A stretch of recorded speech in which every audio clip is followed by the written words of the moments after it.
Well, welcome everyone to the hearing of the United States Helsinki Commission. I want to welcome our two witnesses that are here in person and one who's with us virtually as we have this hearing on Russia's assault on Ukraine and the international order, assessing and bolstering the Western response. We are starting a few minutes late, and I apologize for that. The Senate is in a series of votes. The first vote has already taken place, but the senators will need to return to the floor at some time, depending on when they take off the first vote. And I apologize to our witnesses about the interruptions that we're going to have as a result of votes, but we are going to continue the hearing. Chairman Cohn will be here, as I understand it, if we have to go vote, unless you have some votes coming up on your side also, I don't know. So we'll be able to keep the hearing going. Well, there's a lot unfolding in regards to Russia and Ukraine. The Biden administration made an announcement, I believe today, about the movement of troops into Romania so that they'll be at the disposal of NATO in order to assure our NATO allies of our commitment to their defense. The German National Security Advisor was in the United States this week, and we had a chance to compare notes. And it's clear that there's a lot of unity between the United States and Europe as it relates to what is happening with Russia and Ukraine. So today we gather as Europe stands on the precipice of war. The Kremlin has amassed an enormous array of troops and heavy weaponry at Ukraine's doorstep, demanding its submission to restore the Iron Curtain in Eastern Europe. The Kremlin's threat menaces not only Ukraine, our partners in Georgia and the wider region, but also the long-cherished dream and long-standing bipartisan U.S. policy to work towards a Europe whole and free. In contrast to Mr. Putin's bluster and blackmail, the Biden administration has responded with sophistication and determination. U.S. diplomats have met with Russian officials in good faith and focused intent to avert war, and have sought to give Russia all the assurances it needs and more that the United States and its allies pose no danger to Russia if it abides by its own commitments and obligations. The United States stands ready to find areas of common purpose and cooperation with Russia if it is willing and sincere. But the sovereignty of the Ukraine and the freedom of Europe are not things to bargain away. In this, the United States, Ukraine, and Europe speak with one voice. We are united and we are resolute. Last July, along with Ranking Member Wicker, Co-Chair Cohen, and Ranking Member Wilson, and a number of other commissioners, I had the opportunity to travel to Estonia, Bulgaria, and Norway. We saw in person that the same unity of purpose across NATO's frontiers at the Baltic Sea, the Black Sea, and the Arctic. Although our shared enterprise is one of peace, the United States and our allies will not back down in the face of Kremlin's aggression, and we are ready to respond to any threat to peace and liberty of Europe. That is why I'm proud to be an original co-sponsor of the Defending Ukraine Sovereignty Act of 2022. The bill would provide our partners in Ukraine with the tools and equipment they need to defend themselves, bolster European security, combat disinformation, and would extend crippling sanctions on Russia's finance and energy sectors and on senior Russian government and military personnel. Along with other commissioners, including Senator Shaheen, I have also currently involved in bipartisan consensus building exercise to develop a larger bill with wide bipartisan support that we hope will be introduced in the coming days. I want to congratulate Senator Menendez, the chairman of the Senate Foreign Relations Committee, Senator Risch, the ranking Republican member, on their appearance on Sunday's talk show, but also their ability to work together so that we can have a consensus bill. If the Kremlin chooses war, it will be a great cost to the regime and the Russian economy. However, it's not too late for the Russian government to pursue peace. As diplomatic talks continue, Russians have the opportunity to consider their place in Europe and in the world.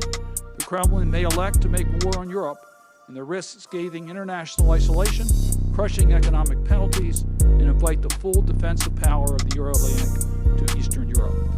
Or Moscow can commit itself to diplomacy and its obligations under the Helsinki Final Act and we can forge a new future based on mutual respect, cooperation, human rights, and democracy. It's this future Russia would know no greater prosperity or global influence, and would be a contributor to international stability instead of a danger to international stability and prosperity. It's certainly fitting that the Helsinki Commission is convening this hearing today. With the core tenets of the Helsinki Final Act so brazenly threatened, the importance of those principles and essential role of the OSCE could not be clearer. No other forum is so well placed to allow for a direct and fulsome discussion with European security and the principles of human rights, sovereignty, and democracy. It's also the only multinational organization other than the United Nations where Russia, Ukraine, along with every member of NATO and the EU, sit together at the same table. Whatever Russia's grievance about its place in Europe and the possible need to revisit the state of European security architecture, the OSCE is the most appropriate and purpose-built forum for such discussions. I am looking forward to a robust discussion with our witnesses. But first, let me recognize my colleagues, the chair and ranking members, starting first with Chairman Cohn.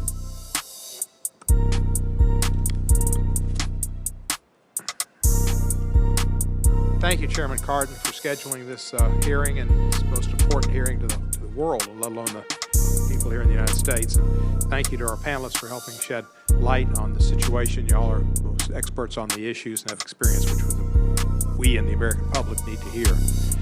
The very fact that we're holding this critically important hearing is unbelievable, that we are at the stage of some type of a major possible war in Europe, something that should be left in the dark ages and not part of the future of mankind dealing with each other.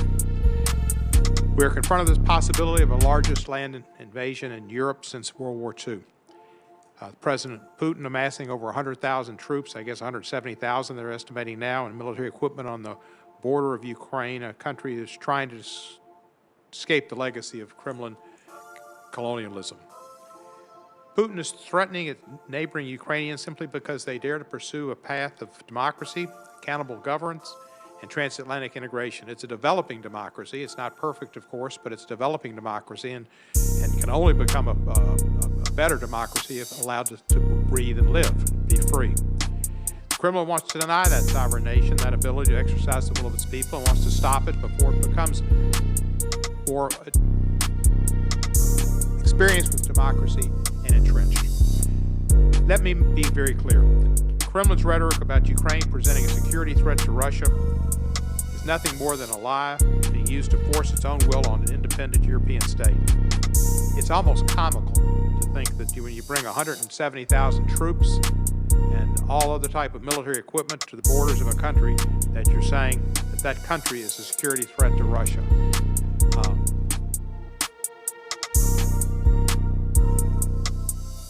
It's absurd. Moscow fears Ukraine's success as a budding democracy with its open market of ideas, vibrant media, and a strong civil society, all things which Russia lacks and that they fear will threaten their own system where they don't have an open society and where people like Mr. Navalny end up in prison. They don't have elections, they have prisons. Putin fears a successful Ukrainian experiment will lead the people of Russia to demand that autocrats like Putin leave office. They want transparency and they want accountability. That's the only danger Ukraine presents to the corrupt clique of kleptocrats and oligarchs in the Kremlin. They certainly don't pose a military threat. Let's not forget that Putin has been waging a war on Ukraine and Crimea in the Donbass since 2014, the year of the Revolution of Dignity, when Ukrainians took to the streets in favor of European integration over submission to Moscow.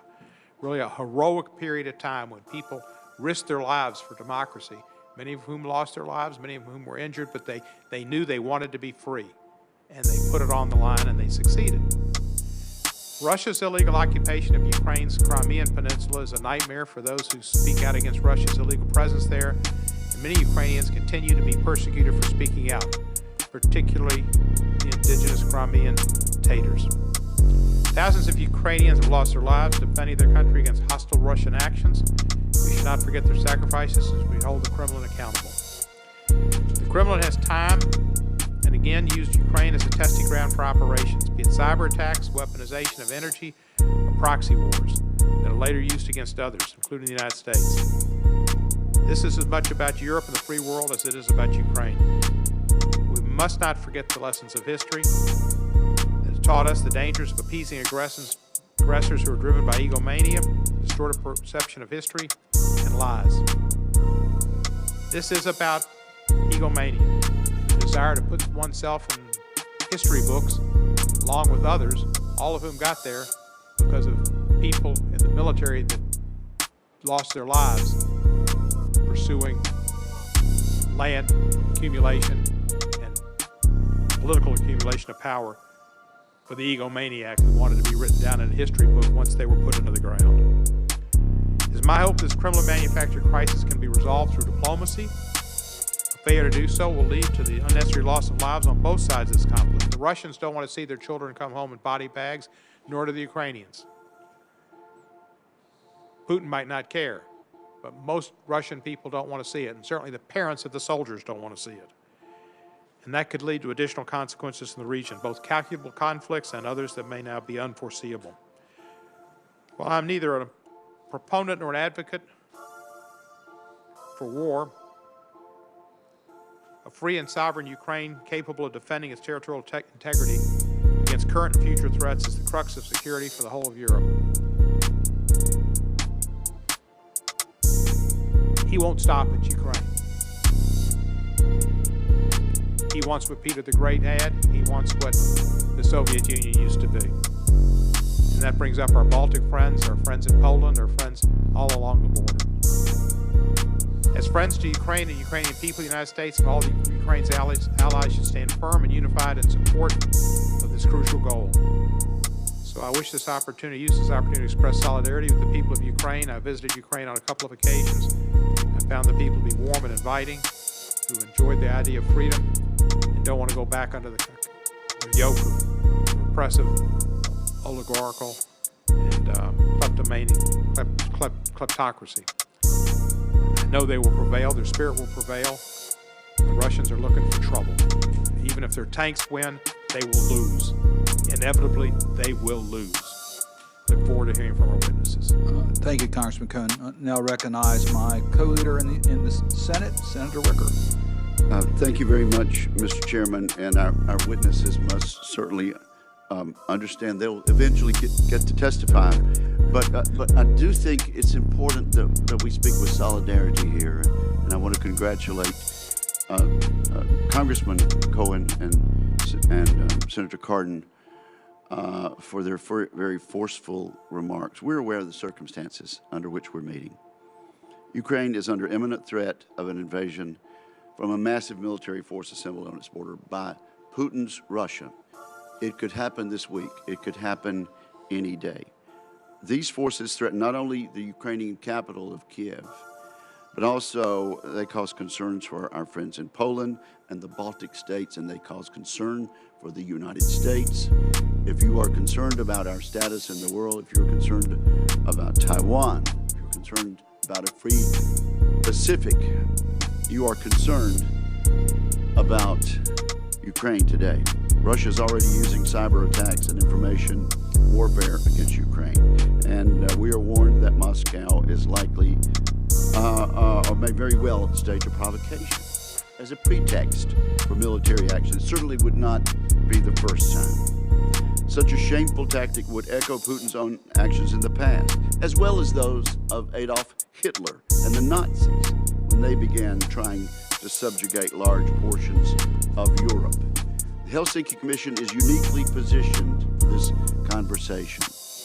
After all, the Commission is tasked with monitoring the commitments made under the Helsinki Final Act of 1975, which served as a common foundation for acceptable behavior of European states and has promoted peace and security and prosperity.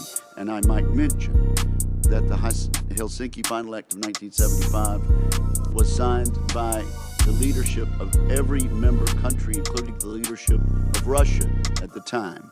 They voluntarily entered into this agreement, and they should be bound by it. I want to mention what a stalwart Senator Cardin was after the invasion of Crimea and eastern Ukraine in 2014 and leading the resolution on the floor of the Parliamentary Assembly, pointing out that Putin's Russia had violated every single precept of the Helsinki Final Act, and that resolution was overwhelmingly adopted by our allies in the OSCE Parliamentary Assembly. I need not also mention Georgia in 2008, invaded illegally under a pretext invented by the Russian dictator Vladimir Putin. Putin is now treading underfoot the principles at the heart of the Commission's work, principles agreed to by Mr. Putin's predecessors in Moscow. My colleagues, as you know, I recently traveled to Ukraine with a bipartisan group of senators, 4 Democrats and 3 Republicans. Based on what I heard there, I have no doubt the Ukrainians will fight fiercely to defend their sovereignty and their boundaries. I would say to my colleagues, I did not see panic in the voices, in the eyes, in the demeanor of our Ukrainian friends. I did see resolve, but not panic. Our responsibility here is clear. We must do everything we can to deter the dictator Putin by making plain to him the costs of his brazen assault on an OSCE member country. Ronald Reagan called the Soviet Union the evil empire. And he was advised by some diplomats not to say this. It is a resumption of that evil empire that Vladimir Putin longs for and that he strives for.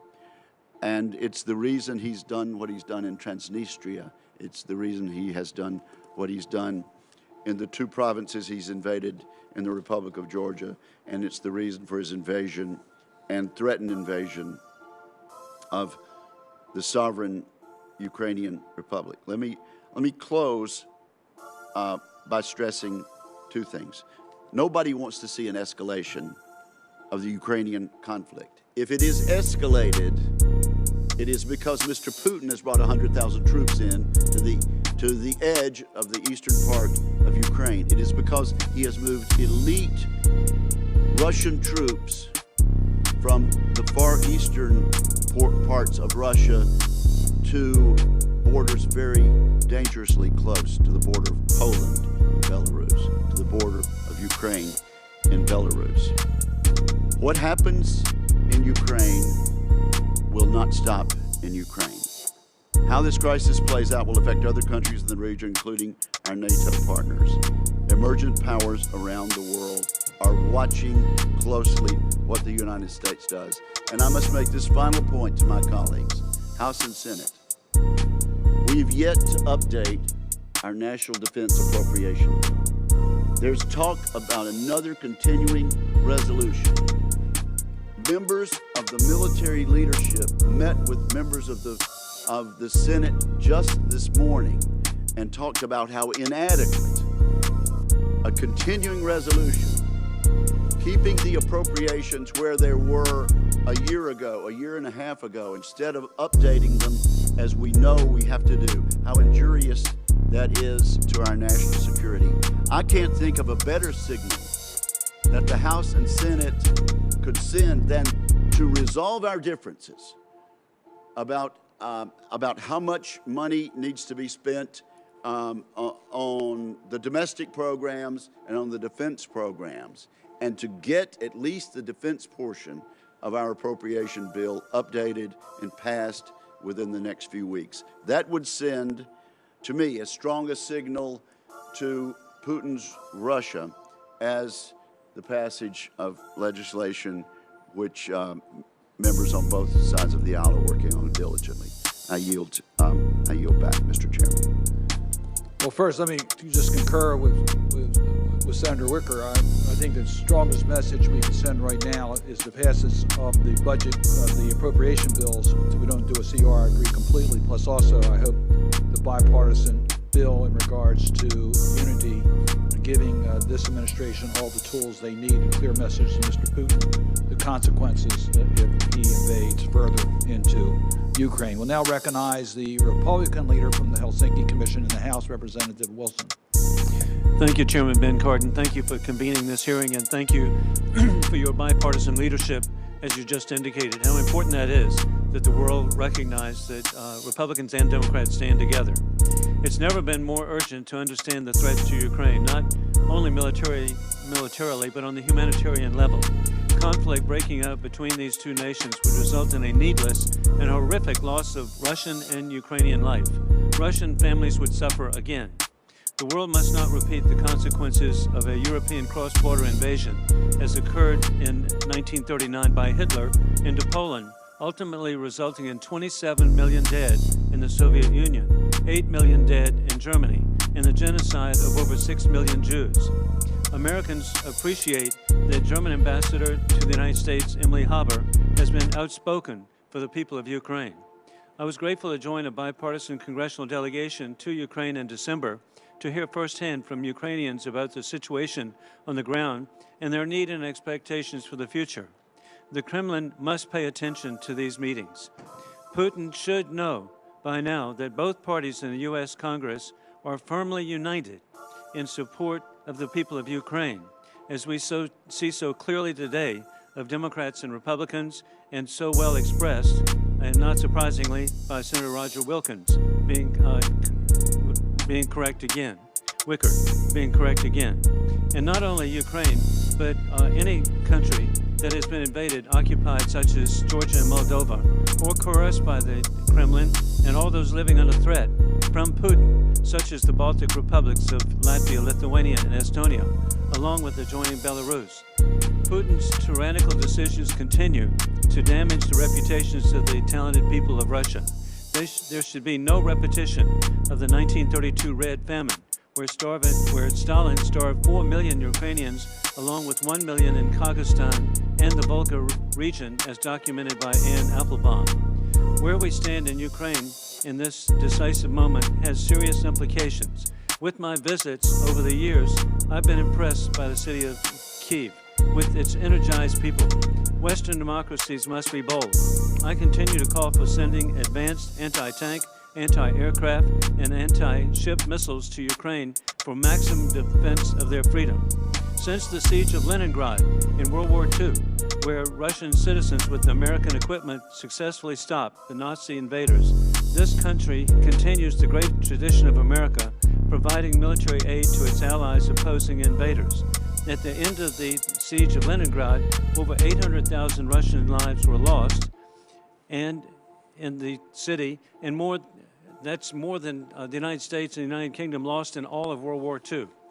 I was inspired and humbled to lead an American delegation in presenting a floral wreath at the Piskartovsky Memorial Cemetery in St. Petersburg in honor of the 500,000 Russians who were buried there, their lives taken, and recognized as the world's largest open cemetery. History cannot be forgotten. Putin should recognize a murderous invasion will be disastrous for all. Putin and his cronies should stop silencing and exploiting their populations for personal enrichment.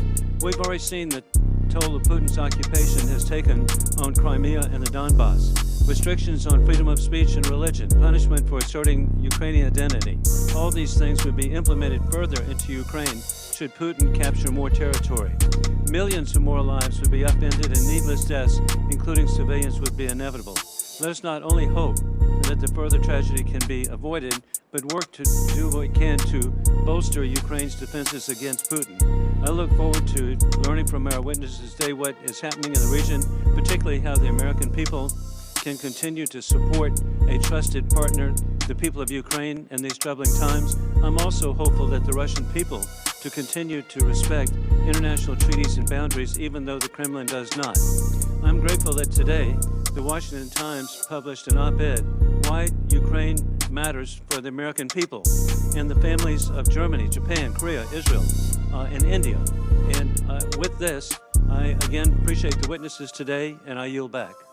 Let me thank all my colleagues for their comments. I also want to acknowledge We have Senator Shaheen, Representative Vesey, Representative Adderholt who are with us, and online we have Senator Smith, Representative Moore, and Representative Gallego. Large attendance because of the subject matter and our distinguished panel of witnesses. So let me introduce our witnesses, and we welcome your testimony. Your full testimony is being made part of the record, and you'll be permitted to proceed as you wish, and then we'll do rounds of questioning. Dr. Fiona Hill is a senior fellow in the Center of the United States and Europe in the Foreign Policy Program at Brookings. She recently served as Deputy Assistant to the President and Senior Director for European and Russian Affairs at the National Security Council from 2017 to 2019. From 2006 to 2009, she served as National Intelligence Officer for Russia and Eurasia at the National Intelligence Council. She's co-author of Mr. Putin's Operative in the Kremlin and has researched and published extensively on issues related to Russia, the Caucasus, Central Asia, regional conflicts, energy, and strategic issues. She's a true expert on this subject matter. We're also joined by Lieutenant General Ben Hodges. He's joining us virtually, I believe from Germany. He is Lieutenant General, retired, holds the Pershing Chair in Strategic Studies at the Center for European Policy Analysis. He joined CIPA in February of 2018. A native of Quincy, Florida, General Hodges graduated from the United States Military Academy in May of 1980 and was commissioned in the infantry. He has served in so many places, including Iraq and Afghanistan, and I believe he is recently back from Ukraine. Ambassador retired William Taylor is the Vice President, Russia and Europe at the U.S. Institute for Peace. In 2019, he served as the Chargé d'Affaires at the U.S. Embassy in Kyiv. During the Arab Spring, he oversaw U.S. assistance and support in Egypt, Tunisia, Libya, and Syria. He served as U.S. Ambassador to Ukraine from 2006 to 2009. He earlier served on the staff of Senator Bill Bradley. We always mention the most important parts of your resume if you have connections to the United States Senate. He graduated from West Point and Harvard University's Kennedy School of Government, served our nation in Vietnam and Germany, and was recently also back, I believe, from Ukraine. So we'll start first with Dr. Hill. Thank you so much, Chairman Cardin, Co-Chairman Cohen, and all the other members of the Commission. It's a real privilege and an honour to be with you today, especially as you've all pointed out. What's happening in Ukraine is very much at the forefront and at the heart of everything that this Commission does. And so I'm delighted that you are having these hearings and very honoured to be able to participate alongside my colleagues, Lieutenant General Hodges and Ambassador Taylor. As Co-Chairman Cohen has already pointed out, I think he used exactly the same word as I was going to begin my oral remarks, Congressman. The current phase of this crisis in Ukraine has been manufactured by Russian President Vladimir Putin in the Kremlin. And I think for all of us, it's quite difficult to identify a specific trigger for the decision to build up forces to such an extent on the borders close to Ukraine, or to suddenly escalate events in December of last year. In many respects, the timing seems driven more by Vladimir Putin's own political predilections and perceptions of developments, rather than by events on the ground in Ukraine or in the contested Donbass region. So I will just give a few overview points for us to take into consideration before hearing more from my colleagues. So in terms of understanding the current context for the crisis, there are several factors at play for Moscow and Putin I think are relevant for us to consider during this hearing. First of all, Moscow has actually successfully reasserted itself as the dominant political force and security provider in Eurasia. In contrast with Ukraine currently, the other former Soviet states have now either been pressured into closer political and security relations with Moscow or into a more neutral, marginal international status. Just as a couple of examples, you already mentioned actually Moldova and some of the other republics here, but I'll just give a couple of key examples from the last couple of years. In Georgia, for example, 14 years after Russia's August 2008 invasion, the current government is, I would say, more on the back foot than it has been before, treading very carefully with Russia, more so than its predecessors. Georgia's former president, Mikhail Saakashvili, who was a perennial thorn in Moscow's side, now sits in jail in Tbilisi after an ill-advised return to Georgia in October 2021. Although Russia can't claim direct credit for this, Russian officials nonetheless and commentators frequently use Saakashvili and his fate as a cautionary tale for the rest of the region, including Ukraine. In summer 2020, in Armenia, President Nikol Pashinyan, another leader who's fallen out of favour with Moscow, saw his domestic position and former foreign policy autonomy crushed by the war with Azerbaijan. Given the fact that Russia and Armenia have a long-standing defence pact, and Russian forces are permanently based in Armenia, Azerbaijan's military assault to retake territory occupied by Armenia for the last 3 decades was unlikely to have been feasible without a green light from Moscow. And Russia has now exploited the 2020 war to introduce its military forces into Nagorno-Karabakh, sidelining the OSCE Minsk group. Elsewhere, Belarusian strongman Alexander Lukashenko has been forced back into the fold after a disastrous presidential election on his part in the last year. And in January 2022, so just in the last month, Russia and its regional security alliance, the Collective Security Treaty Organization, or CSTO, were of course called in to quash protests and to quell a political power struggle in Kazakhstan. This was the first time that the CSTO was deployed on the territory of a member country.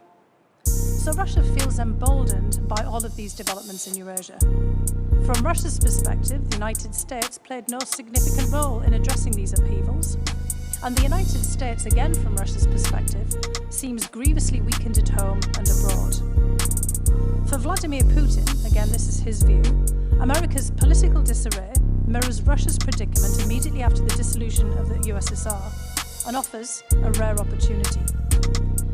If the United States really is in a state of collapse at home and in retreat abroad, as Putin and the Kremlin assesses, then in Putin's view again, perhaps Russia can overturn the last 30 years of American dominance in European security and also constrain Ukraine's independence.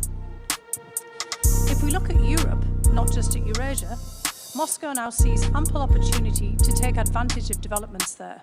The reverberations from Brexit, Poland and Hungary's disputes with the EU. Of course, we've just seen Viktor Orban in Moscow meeting with Vladimir Putin directly. The legacy of 4 years of rifts between the United States and its European allies, the departure of long-serving German Chancellor Angela Merkel from the political scene, preparations for presidential elections in France, and Washington's precipitous withdrawal from Afghanistan have exacerbated frictions and fractures in NATO and the EU that Russia thinks it can exploit. And again, from Russia's perspective, there's an opportunity because European military spending and operational readiness have declined over the last decades relative to the United States and Russia. And despite an uptick in spending and deployment since Russia annexed Crimea in 2014, 2 of our most significant European military partners, the UK and France, are increasingly at loggerheads, while our other major partner, Turkey, is preoccupied with Syria and the Middle East. Again, from Russia's perspective, Europe's punitive financial tools, along with the political will to deploy them, have been weakened. Moscow has effectively moved over the past decade, and especially since its annexation of Crimea in 2014, to shore up the Russian economy against Western sanctions, including through paying off state debts, making strategic direct investments in companies across Europe in critical infrastructure, energy and metallurgy, and also by deepening ties with the private sectors of key European countries, even at the height of this crisis, to try to offset any retaliatory economic actions that we might take.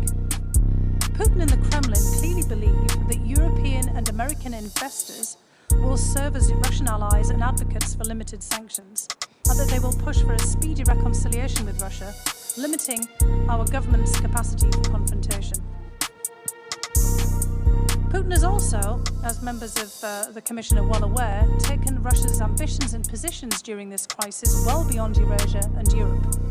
Russia is consolidating relationships with US adversaries with the blatantly signalled goal of challenging America's global posture.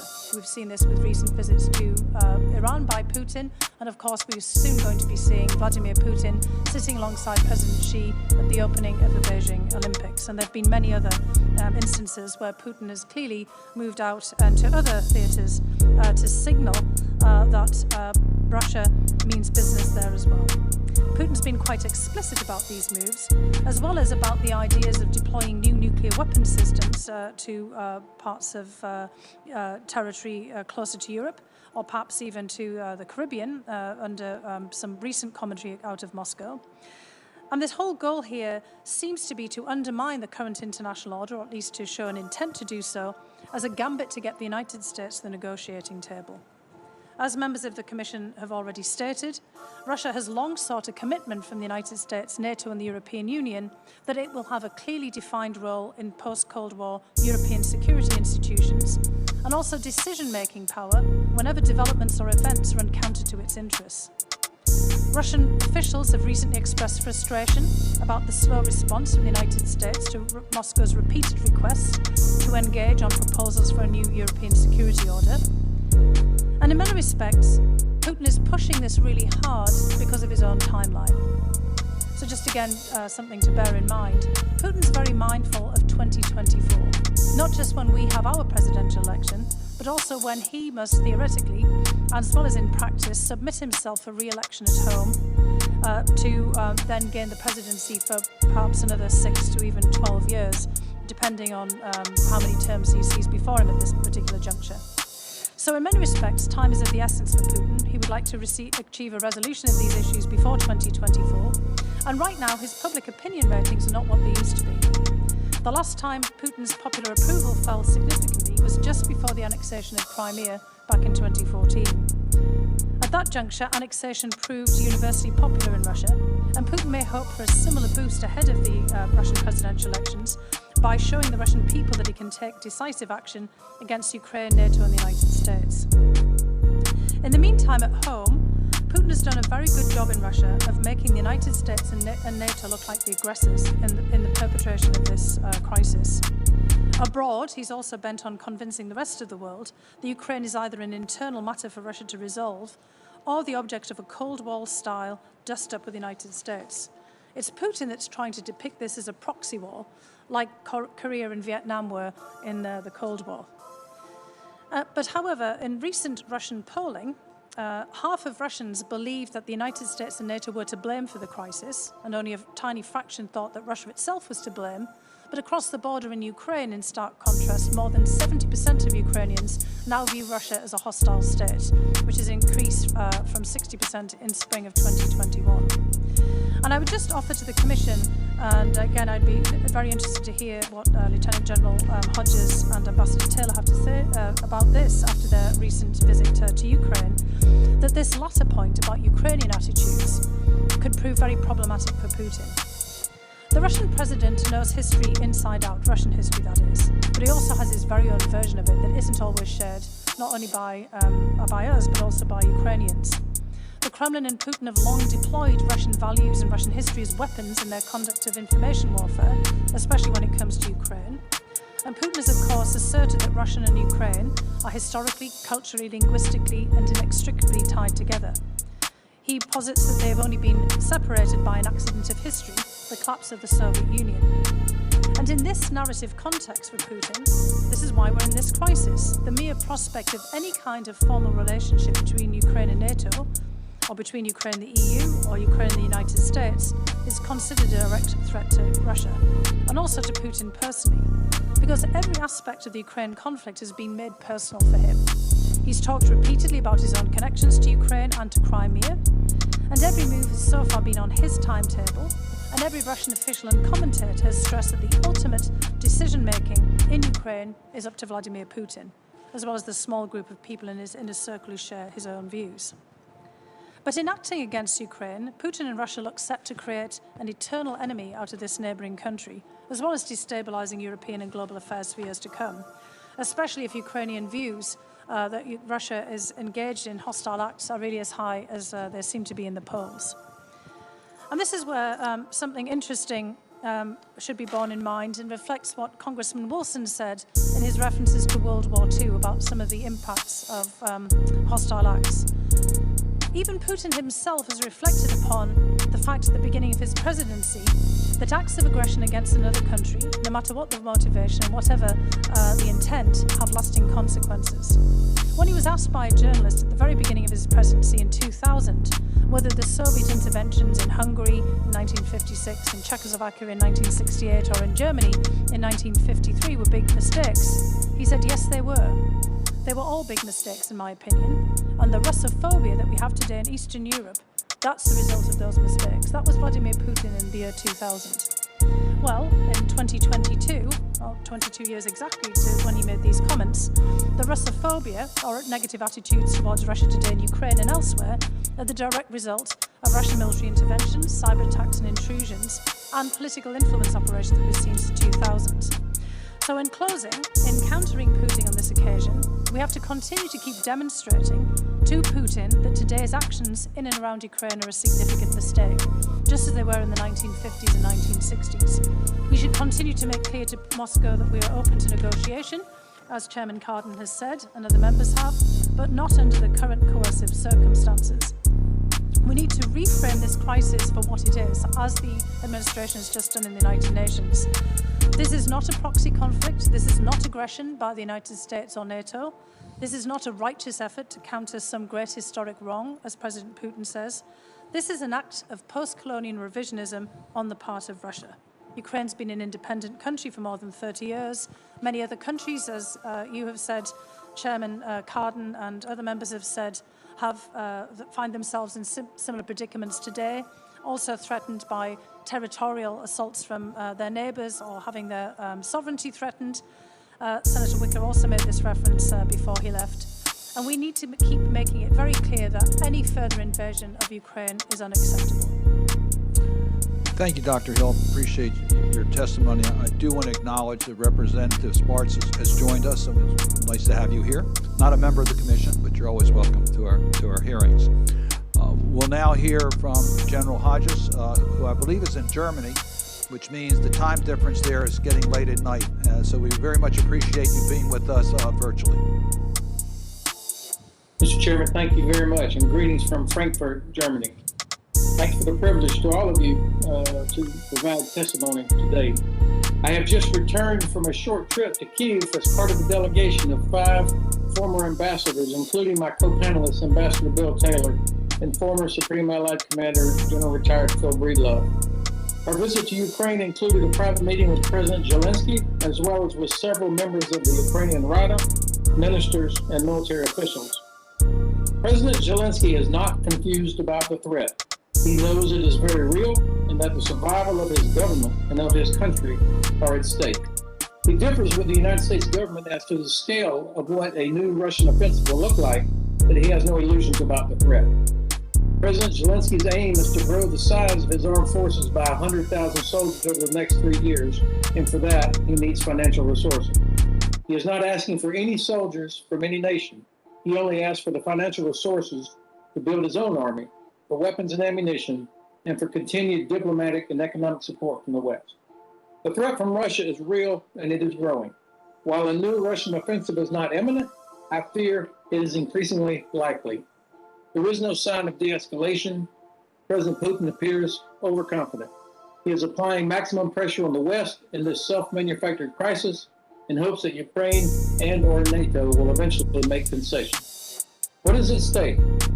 As German Foreign Minister Baerbock recently stated, it is the entire European peace order. Stability and security in the transatlantic area are endangered if Putin can enlarge Russia's territorial will without regard for international law, existing treaties, and borders. A failure of deterrence would further open the door to the Russian way of war with cyber attacks, disinformation campaigns, aggression in the air and maritime domains, targeted assassinations, and the weaponization of Russian-controlled energy resources. A new influx of potentially tens of thousands of refugees into Western Europe could have destabilizing effects across Europe, which is one of the Kremlin's intended outcomes of such an attack. I do not believe that a large-scale attack towards Kyiv is likely, as it would generate too many Russian casualties, and it's not actually necessary for them to achieve their strategic aim. Instead, I anticipate that a new offensive will be a continuation of what they are already doing. A new offensive is more likely to be a series of rolling, limited, objective operations to, number one, demonstrate that the Kremlin is not deterred by NATO, two, to further weaken the government of Ukraine, and three, to frustrate Western decision makers with actions below some perceived threshold of violence that might make going forward with the most severe sanctions more difficult. This administration deserves credit for leading perhaps the most comprehensive U.S. diplomatic effort I have seen since the 1995 Dayton Peace Accord. Although there are still significant differences among some nations about how to respond, every NATO country has agreed to reject the Kremlin's ridiculous demands. Although recent unhelpful statements by Hungary's Prime Minister Orban and Croatia's president are cracks that the Kremlin will exploit. The administration and NATO have transitioned from passive deterrence to active deterrence, as evidenced by the heightened alert of the NATO response force, today's welcome announcement of U.S. troop deployments to Europe, other nations delivering weapons, and even France's offer to lead a new battle group into Romania. Not all of our allies have been as decisive as they should, Germany foremost among them. But Germany is the key. Most of the European Union will follow Germany's lead on most diplomatic and economic sanctions. Therefore, I am frustrated that Germany, our most important ally, has not yet acted decisively regarding Nord Stream 2. But I do know that the German government has publicly acknowledged at last that Russia is the aggressor and that, quote, everything is on the table as an option for sanctions should Russia attack. These are positive steps, and I believe that leaders within the Green Party are particularly helpful. The Biden administration must continue to work closely with the German government to ensure we remain unified in our assessment of the Russian threat and in our response.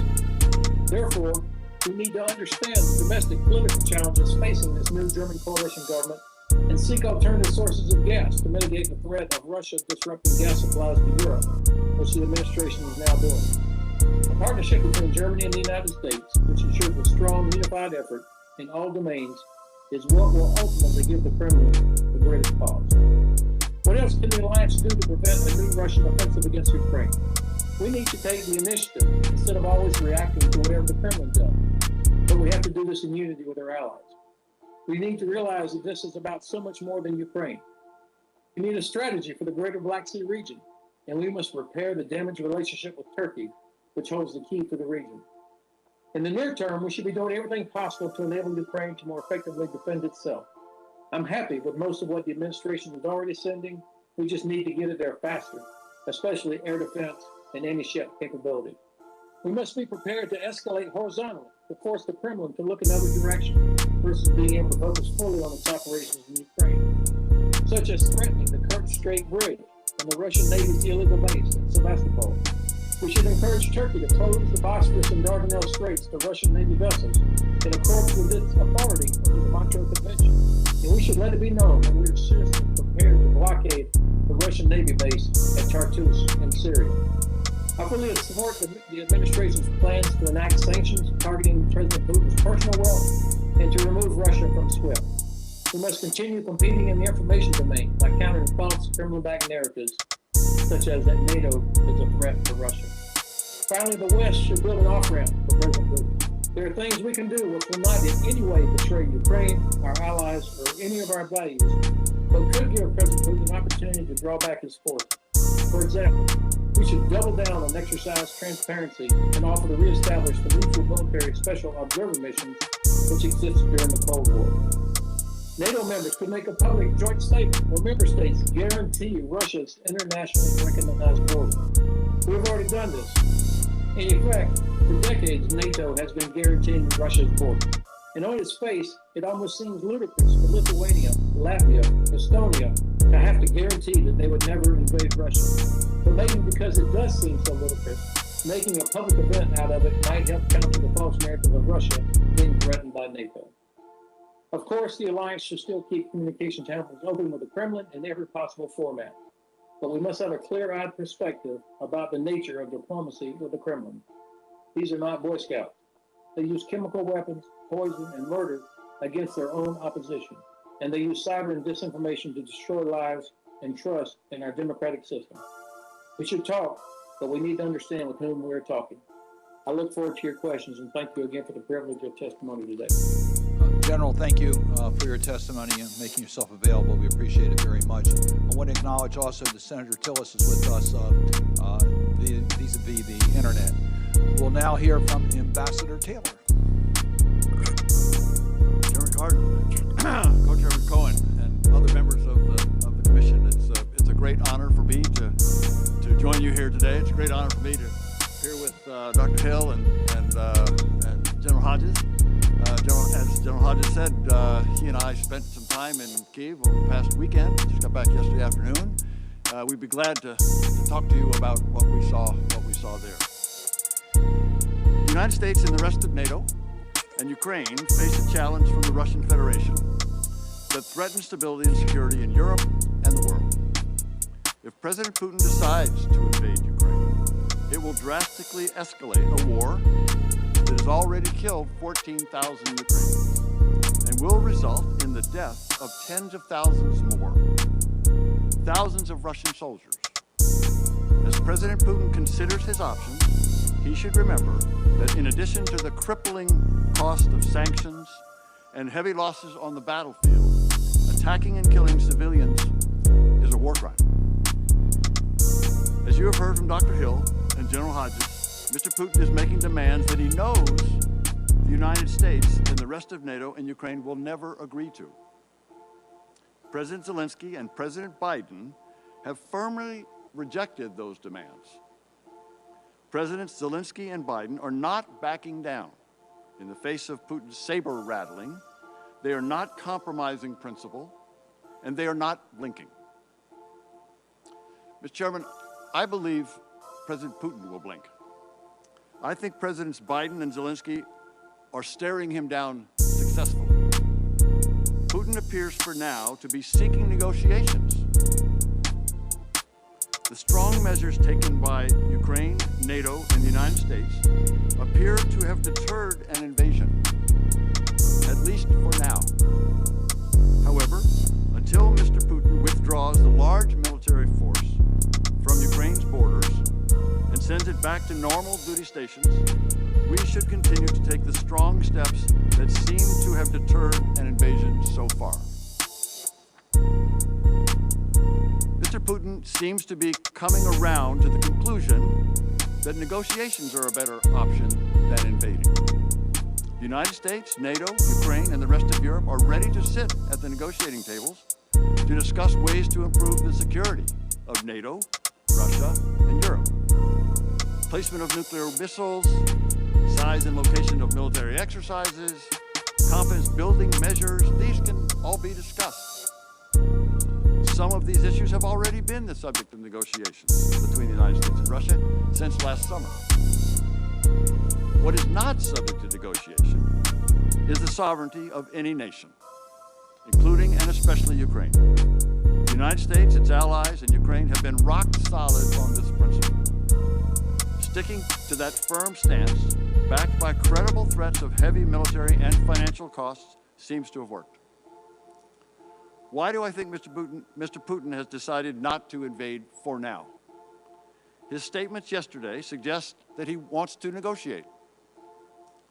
He has complained about, but has not rejected, the responses from the United States and NATO to his demands. His officials have indicated that they are still studying the responses, that further exchanges of papers and further conversations can happen. Mr. Lavrov has asked all 57 nations of the OSCE to answer a vague question about the indivisibility of security. The negotiations in the Normandy format among Ukraine, Russia, Germany, and France have restarted. The strong united stand of Ukraine, Europe, and the United States seems to have deterred an invasion for now. They should continue until all Russian forces are back in their peacetime posts. Mr. Chairman, you and members of this commission today have explained the importance of abiding by the principles of sovereignty that have kept Europe free of major wars for 69 years, until Russia invaded Ukraine in 2014. Until Russia recommits to those principles, accepts Ukrainian sovereignty and withdraws from its territory, Europe and the world will not be secure. Ukraine matters for another reason. Even though it's an old civilization and culture, centuries older than Russia, by the way, it is a young democracy of 45 million people, the vast majority of whom seek nothing more than the ability to live a normal life as a normal European country, able to choose their leaders, able to choose their trading partners, able to choose their security alliances, able to choose their political partners. They find themselves on the front line of a war they didn't start. They are fighting Russia on our behalf. Like American soldiers and military who fight on behalf of all American citizens, Ukraine is fighting Russia on behalf of Europe and the United States. It is the front line of the battle between democracy and autocracy. We should support them. With that support, they will prevail. Putin will lose. Glad to answer your questions. I want to thank all three of our witnesses. I found your testimonies to be extremely helpful. Fills in some of the blanks. I'm going to turn the gavel over to Congressman Cohn. The Senate, as I indicated earlier, has 2 votes scheduled now. I will be returning shortly. So with that, we'll start a 5-minute round, and Chairman Cohn will have the gavel. Thank you, Senator Cardin. I also thank each of the witnesses for their testimony. It's been quite enlightening. And I'll start the questioning myself. Dr. Hill, you've done much of your work on the Soviet Union, but also on Putin. To some extent, he's already won in that he's been on stage, and he'll be on stage again in Beijing. How much do you think he has to win before he goes further and engages in some type of military activity? Can he accept taking his forces away from Ukraine without having incurred on their land and still consider it to be a victory? Thank you very much for that question, Congressman. I'm sure that Ambassador Taylor and Lieutenant General Hodges may have some views on this as well. I think from Putin's perspective, he already has had something of a win because he's got our undivided attention. And part of the exercise was clearly to get us to focus on him. As I mentioned in my opening remarks, and I've also said so in the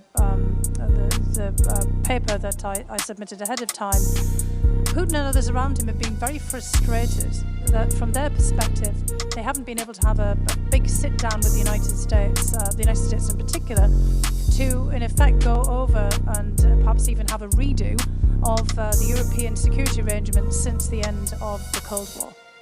They've made it very clear that the current arrangement for the OSCE is not sufficient because, of course, that gives equal standing to every member of the Organisation of Security and Cooperation in Europe, no matter the size of the country or, the significance of their military. And they've been looking for decision-making or veto power. If we look back to 2008, when Vladimir Putin was at that point sort of standing behind the shoulders of President Medvedev, Putin was, of course, the Prime Minister and had stepped aside for a period before coming back again. Dmitry Medvedev made a visit to Berlin in the early part of 2008 and made a pitch, an open request then for a rethinking and a revision and refurbishment of European security arrangements. From the Russians' perspective, we didn't pick this up because, in effect, what they were looking for was almost an overturning of the Helsinki Final Act and of the OSCE, and looking for something for more along the format that we'd seen in earlier centuries, more of a concert of Europe of the big powers, essentially the US and Russia sitting down and resolving the deposition and the forces, as well as the various institutional arrangements of Europe. So Putin's still looking for that. So I think what Ambassador Taylor was saying in Putin saying that they're still considering, they're still reviewing this strange, let's ask a country a kind of a question about the indivisibility of security to all of the member states of the OSCE is very telling. They're kind of looking for something here that Putin will be able to say, look, I got everyone's attention. I've got everyone to resolve this question or address this question of security. I've got everyone to the negotiating table. I don't suspect that it'll be sufficient to have just the responses from all the 50 plus members. Putin will want to be seen to be sitting down with President Biden in some fashion, just like he already did in Geneva and again during the various telephone or telecommunication sessions. Just like the set pieces that they've had at NATO and in other settings. But Putin is looking for something to show that his interests have been addressed in some fashion. If, however, he feels that they have not, and I think this is where Ambassador Taylor and Lieutenant General Hodges have put their finger on, he will continue to keep escalating, and that's where we might see some steps forward, perhaps along the lines that Lieutenant General Hodges has laid out. So I think for us right now, it's all in the art of the diplomacy, and in a way that we can be able to show to Putin that the incredible costs that he's incurred, because it hasn't been cost-free in moving all these troops from the Russian Far East. I mean, this is logistically a major effort. These costs have paid off in some way.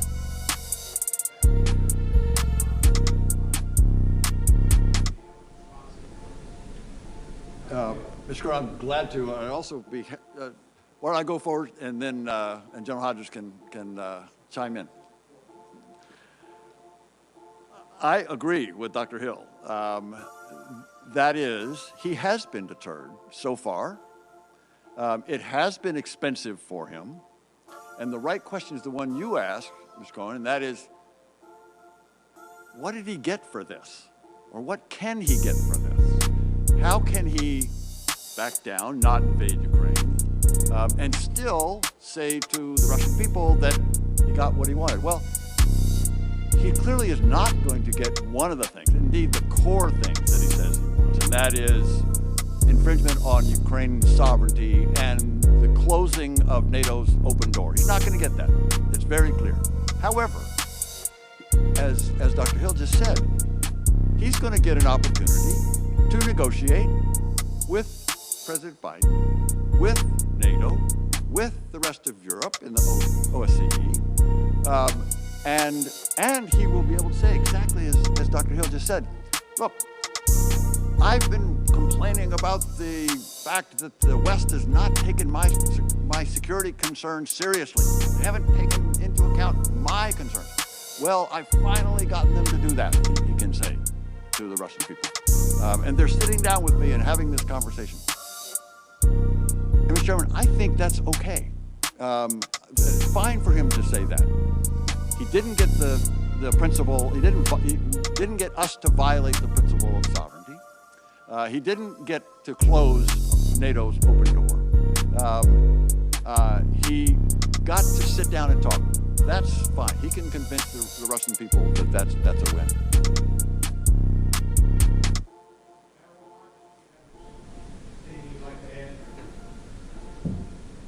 General Hodges, do you have anything you'd like to add? Thank you, Mr. Chairman. Let me say this. Of course, President Putin had a seat with all the leaders of the world when he used to be a part of the G8, but it's now the G7, and he lost his seat because of his behavior and illegal conduct. Has he won? At huge risk, I'm going to slightly disagree with Dr. Hill, who I've respected for years. What has he achieved? NATO is more vigorous today than it has probably been in probably the last 20 to 25 years. There are other nations in the queue to join NATO. Finland and Sweden are openly talking about it's their right to decide whether or not they want to join NATO. Unthinkable even just a couple of years ago. Sweden has put troops back on Gotland Island in the Baltic Sea. There are very bright lights now shining on the dirty money in London real estate belonging to various oligarchs in Russia. And more nations now are increasingly energy independent and looking for ways to get themselves off of dependence on Russian gas. I'm not sure he is quite the genius that he is sometimes made out to be. And of course, the key is how long can he sustain what he's doing? I spoke with a Ukrainian officer just the other day. He said indefinitely, because of course, President Putin doesn't have to answer to the Duma the way American president would have to answer to the United States Congress. He doesn't have to worry about those things. I'm not sure he can. I believe he can sustain it for a long time. I'm just not sure how much longer. Thank you, General. One of the questions I've got, and there's several of them. One is you say that Dr. Hill, he may be losing some of his popularity in Russia. What difference does it make when, as we've heard from different people, it's not so much who votes, but who counts the votes? We've heard it in our country scarily enough. You know, he counts the votes. And if you get too close to him, he puts you in the gulag. Why should he care? Well, as strange as it may seem, Putin cares very much because he is drawing all of his legitimacy from himself alone and the Constitution. He's got no political party, and as we've already, made very clear that the Russian Duma, the parliament, doesn't, matter quite so much. And what he's always had is his ratings, because it's also a signal to all of the people around him who might actually be quite interested in his job over the longer term. Putin's been able to actually say to, a lot of younger guys who might say, well, hang on, are you really going to stay out till 2036 as president? By that time, you're going to be 84 years old. You'll have been in, power in Russia longer than any other contemporary modern leader. And, we think that one of the reasons that he pushed out the possibility of staying for an extra 2 terms from 2024, when was supposed to be his actual expiration date for the current presidency, was that he was worried that not only would he be a lame duck, but that people would be manoeuvring around him, trying to displace him or maybe make an early bid even for the presidency if they were selected as one of the potentials as a replacement. And so if he can keep pointing to major support in the ratings in popularity polls, then that helps to boost his legitimacy and his own influence inside that tight circle around him. So it is actually more important than it seems. I mean, right now, of course, his ratings, even in the current Russian polls, don't look that low from our perspective. I mean, from most American members of Congress or presidents, these would look like great ratings. But when you've pushed them into stratospheric levels, into the upper 80%, after the annexation of Crimea, the only place really to go is down. And so, a lot of the way that he handles this, I mean, I agree with Lieutenant General Hodges. From our perspective, he's actually lost quite a lot.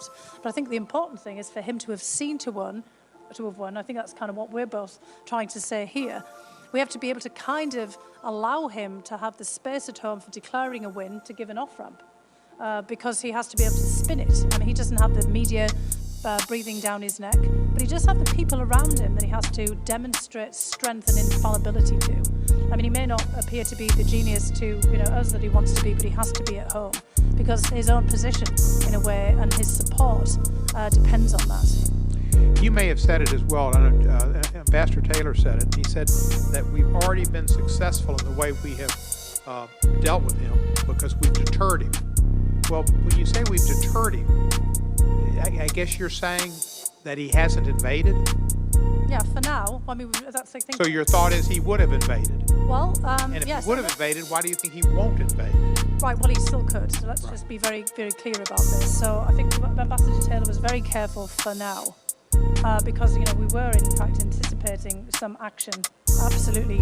We keep saying it's imminent because it really could happen at every time. And if we go back, and I think this is where Ambassador Taylor and Lieutenant General Hodges could come in on this as well. If we look back to what happened in 2014, certainly the Russian intent was to push much further than the Donbass region, to push down to the areas around the Sea of Azov, port cities like Mariupol, to go to Kherson, which is further beyond the Crimean Peninsula, maybe as far as Odessa, to try to consolidate a hold over various proxy forces that would cut Ukraine off from the sea and also link up with Crimea. Very forceful action by the United States together with its allies, especially after the downing of the Malaysian airlines in 2014, I think we can make a very strong case that it helped to stop Russia and from the tracks, deter them somewhat and force them to pull back. Also because there was a strong response from the Ukrainian people in opposition to this. And I think what we've seen right now, for now, and I think it's very important to listen to what General Hodges and Ambassador Taylor said about keeping up this pressure and this unity, and the unity that you've all displayed, honestly, here in Congress in a bipartisan fashion, that might also not have factored into Putin's calculations, to be frank. I think in showing that we are actually determined to counter this, it's given him some pause. General Hodges, let me ask you this. What type of military powers does Ukraine have to stop a Soviet invasion, particularly from the north, where they haven't historically been prepared because Belarus was not a threat, and there's a lot of Russian forces there, and if Russia comes from the north, what does Ukraine have to respond, and how long could they resist an invasion? Well, sir, the Ukrainian armed forces, of course, are significantly improved from 2014. They're not small. I mean, we're talking about 200,000 regular soldiers plus reservists. And candidly, I am not terribly concerned about there being 50, 70,000 Russian troops along the northern border. I mean, when you think about the size of Ukraine, I mean, it's twice the size of Germany. And sir, I know you think about 100,000 troops. I mean, that would barely fill up the stadium where the University of Tennessee plays football or the University of Michigan plays football. So that's a lot of people, but when you spread it out, the combat power doesn't look quite as daunting as when you just say the number. They do not have enough forces right now deployed that could capture Kyiv, in my view.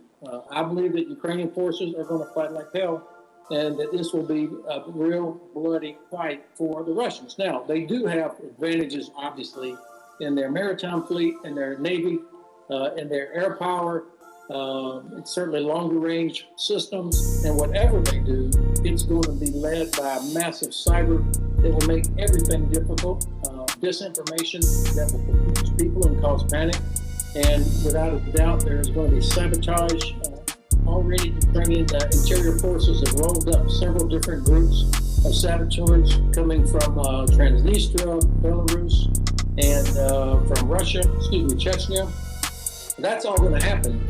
But I don't see this massive assault that's just going to roll over Ukrainian land forces. Thank you, General. We're kind of coming down on time a bit. I want to ask one question, ask a brief response. One of the big issues seems to be sanctions before they invade, sanctions after they invade. Ambassador Taylor, what do you think is more effective? Mr. Carter, I think that the purpose of sanctions, unlike the purpose of movement of military forces, is best done after they move. And let me just, if I can do 2 sentences on that, I know you want a short answer. Move military forces before they move, before the invasion comes, in order to demonstrate that this is a serious deterrent. The goal is to deter him from invading Ukraine, and so move those forces, like the administration has decided to do this morning. The sanctions, as Congress knows very well, can go on in a hurry and go off very slowly. We're thinking of Jackson-Vanik sanctions that must have taken 20 years to remove. That's not a deterrent if you put those on in advance. It's a deterrent if those serious sanctions are promised and detailed and are credibly coordinated with Europeans, so that when he does come across, they go on. But once they're on, then if you do it in advance, they lose their deterrent value. Thank you. And if you did them in advance, would that give Putin an opportunity to say the West has done this and we need to proceed further and blame us for being the provocateur in an economic sense? That's the deterrent issue. That's exactly it, Mr. Cohen. Thank you. I'm going to yield to thank you, and I'm going to yield to Mr. Wilson. Thank you very much, Chairman Cohen. And I want to thank all the witnesses today. I think it's been very revealing. And truly, it needs to be known how important this issue is to the people of the United States, beginning with the fact that we've got 10,000 Americans in Ukraine currently today who would be at risk. But really positive, we have 1 million Ukrainian Americans who've been very important. I'm really pleased in the audience right here. We have Congresswoman Victoria Sparks of Indiana. She is from, and I'm going to not pronounce Ukrainian correctly, but I mean to do this correctly. I'm sure she'll let me know. But Nosivska Chernig Hiv Oblast. And so we have a real live Ukrainian American in Congress, and very outspoken and very articulate on behalf of her love and affection for the people of Ukraine. And then, hey, in my home state of South Carolina, the former president of the University of Newberry College, elected statewide as state superintendent of education, Mick Zace. And so Ukrainian Americans are very important and equally important, and we appreciate 2.4 million Russian Americans.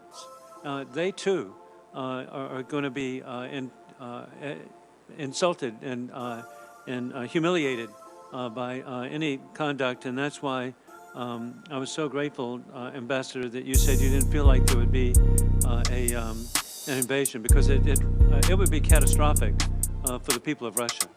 And then we get to another point, and I want to, General Hodges correctly pointed out that it's had an unintended effect of unifying NATO in the EU, and possibly particularly having an effect on Finland and Sweden. But right here in the room today, another consequence is unified Republicans and Democrats to be working together, and lightning is going to strike. I'm really pleased that Mr. Biden has changed course. Just in December, we were planning on $40 million after an invasion. Well, in the meantime, nearly $1 billion of very important defensive material have been provided to the people of Ukraine. And so this needs to be understood. And then what other countries that are directly affected? Poland, very important to me. My daughter-in-law is Polish-American, Miskowitz, and to see them so involved. And then Slovakia, the heart of Europe, adjacent to Ukraine, is so significant. And then the Black Sea region with Romania, MK Air Base, and the American personnel there. And then we have Novo Selo in Bulgaria with the American and NATO forces. And a consequence of this, it makes it more important than ever that we develop a port at Varna. And so over and over again, there are indications. And with that, truly, Dr. Hill, how in the world, we're no longer in a closed society, and the people of Russia aren't in a closed society either. And how in the world is this being kept from, and I know it's state-controlled media, but how is this being kept from the people, highly educated people of Russia, and what can we do to get a message to them that they would be the most victimized by an invasion of Ukraine? I think this is a really important point, Congressman Wilson. I mean, you've very clearly delineated, all of the countries that are going to be directly affected. I think actually in Slovakia right now, the second largest ethnic group besides Slovaks is not actually Czechs, but is Ukrainians, because of Slovakia's border. I'm sure we were well aware of that. And of course, there are Ukrainians all over Europe now, especially over the last several years as Ukrainians have got visa liberalization with Europe. And, more broadly, we could have gone further afield. Obviously, Canada, to our north, has a very large population that has its roots in Ukraine. Not least, I think she's still Christy Freeland, the Deputy Prime Minister and former Foreign Minister, which is a classmate of mine from school as well. So, we have, as you've said, this is not a contained conflict by any means. There's also many other countries around the world, India, Japan, who are watching this very anxiously. The idea of a confrontation that would be depicted, at least from the Russian side, as a proxy war between Russia and the United States over Ukraine. China, we've talked about Taiwan and our concerns, ahead of the Beijing Olympics as well, about how this might reverberate in the Asia-Pacific region. I think this is actually one way in which we need to get this message across to Russia and to the Russian people, is by these other channels. It's not so much that information is being kept out, it's the spin on the information. If you're looking at Russian television, what you see is, of course, is the depiction of the United States and NATO as the aggressors. A lot of the news is really more opinion than it is actually of news. You know, the kind of alternate information is obviously there on the internet for people to see or in their interactions with us, but it also has to be our private sector sending messages. One of the things that I skipped over in my opening remarks, but that's in the fuller testimony that I put into the record, is my really concern about the position of the private sector. So we have many American companies invested in Russia. There's a lot of Russian investment in the United States. But really, President Putin has emphasized investment in Europe and in European countries. Not only have we just seen Viktor Orban, the Prime Minister of Hungary, going and making a huge gas deal in the middle of this crisis for his own domestic purposes, we saw Putin reaching out to heads of Italian business because he sees that Italy might be a weak link here. We have to somehow, you know, within your interactions with your constituents, you know, those who might be investors, you know, particularly from, you know, major states like Texas, Congressman Veazey, where there's a lot of major interest in the oil and gas sector, figure out ways in which we can pass messages on. This is going to be disastrous for business, not just for international security. It's going to be disastrous at the human level. And all the ties and connections that have been built up in the last 30 years will be jeopardized by this.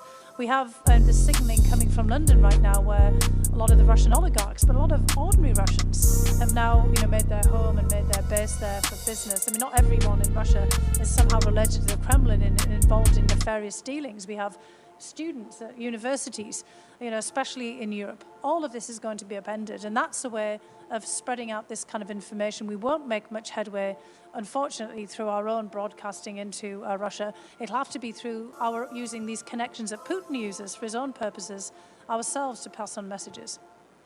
Again, I want to thank each of the witnesses, and Chairman Cohen, thank you for your leadership, and Senator Cardin and Senator Wicker. Gosh, this has just been the people of Europe, but people of Ukraine and the people of Russia should know that, hey, we want no loss of life. Gosh, on our visit to Kyiv, gosh, what an incredible country that is, and such opportunities and possibilities for the people of Ukraine. Thank you.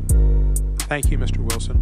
We're going to go next to Representative Veazey, and then we'll go to Senator Tillis if he's with us, and then Representatives Moore and Galeo. We've only got theoretically about 25 minutes to go. Representative Veazey, you're recognized. Mr. Chairman, thank you very much. Dr. Hill, I wanted to talk with you about some of the off-ramps. I think that you've heard a couple of off-ramp scenarios mentioned during testimony here earlier. And you've studied Putin. You understand his ego. You know what's acceptable to him, what's not. What, in your opinion, are some acceptable off-ramps that have been offered, and some that you think are just completely out of the question? Well, I mean, part of the problem, I mean, you mentioned the word ego, is that it has to look like a win for Putin. And I think that that's kind of what Ambassador Taylor and I were trying to sketch out here. If he can say to the Russian people in this environment in which obviously there's a lot of slant in the media, and you know, obviously the Kremlin can shape that in a major way, but they have used to good effect their military force, that they have, you know, by threatening Europe, they've got our attention, they've got our full and undivided attention, that they've pushed us to the negotiating table. That in itself can certainly buy us some time for some more diplomacy to then craft something that might be a bit more meaningful as an off-ramp, which is going to be tricky, however, because as we've already stated, and as the administration has stated, NATO has stated, we are not going to compromise on the sovereignty of Ukraine. That's not ours to compromise. And we're not going to compromise on NATO's open door policy, because for Finland, Sweden, and other countries that are potentially aspirants for NATO candidacy, that's very important. I mean, members of NATO, other members of the alliance, do not want to see the open door for NATO closed, although they may actually have some hesitancy about Ukraine and Georgia and other former Soviet states that might seek to join. If there is any change, that has to be Ukraine's to decide. not just NATO trying to close that door, even though, of course, it is a consensus organisation. So that's not on the agenda right now. But Russia has been pushing for a serious discussion of European security for years. They made a proposal in 2008 in Berlin when Dmitry Medvedev came there, and it was in the context of the OSCE. So for the members of this commission, this could be something very important to consider about how we might shape and formulate a major discussion about European security architecture that would then include confidence-building measures. I think we've already talked about many of these, as you've suggested.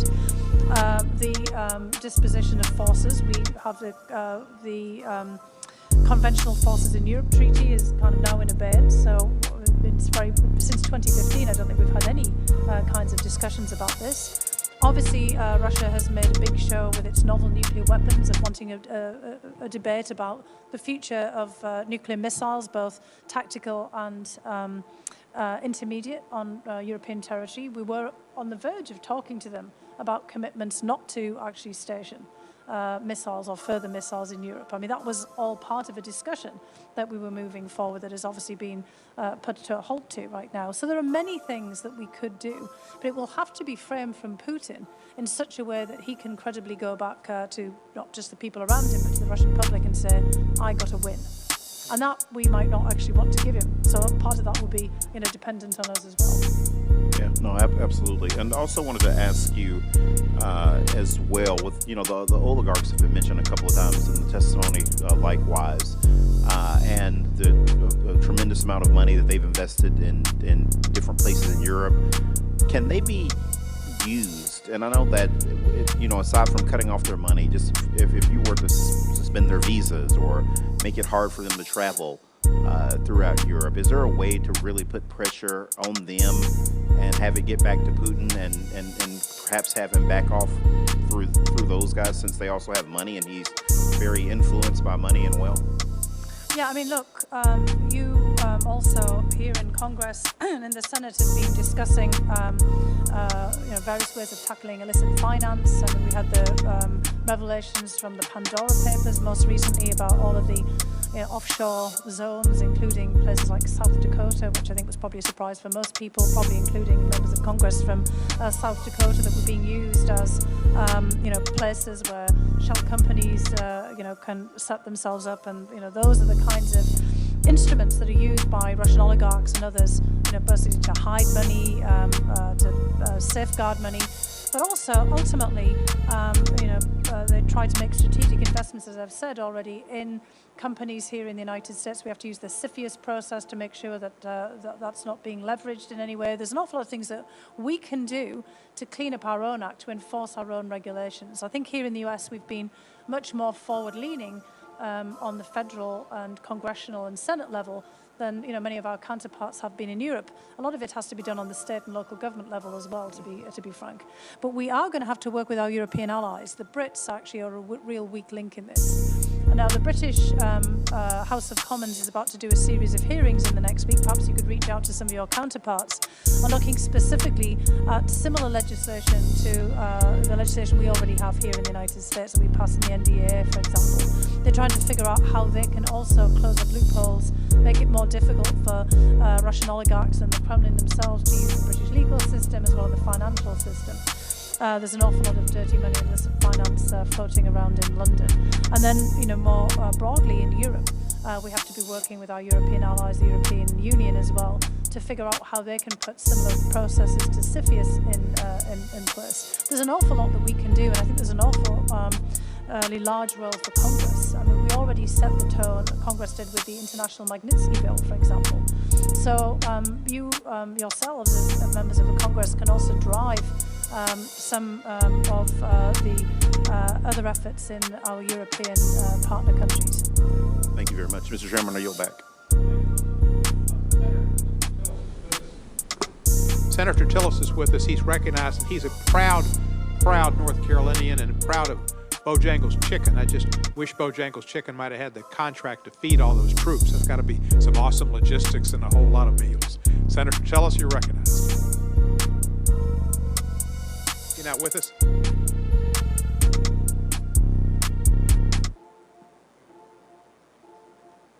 Camera's on. Is he on?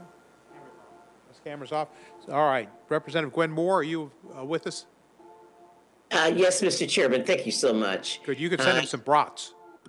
I sure will. Listen, thank you so much. And this is, I can't think of, I just want to thank you, Mr. Chairman, all of the commissioners, our staff for doing a tremendous job with all of our materials. I could not have gotten a better briefing on this subject than from the witnesses that we've had today. And I do have some questions. What our strategies or tactics differ if we thought, for example, that Russia was on the brink of some sort of military action, or if we thought that they were really calling the bluff, as it were, of the NATO coalition and the Section 5 provisions. I mean, because after all, I think, Dr. Hill, you have really sort of laid out all of the weak links that we are experiencing. We've got so-called NATO members like Hungary and Turkey that are flaky. We have Germany being concerned about its own fossil fuel resources. France is about to experience an election, and of course there are always concerns there. What our tactics and strategies change? Were we to focus on really ensuring that this alliance is solid, and even we as the United States have shown some light of day in terms of our resolve, saying, yeah, if it's a small incursion, we'll do this or we'll do that. We're going to send troops, but the troops aren't going to do anything. And so I guess if it's okay to talk tactically about where we should be putting our energy. Is that to shore up the NATO alliance, or is it to try to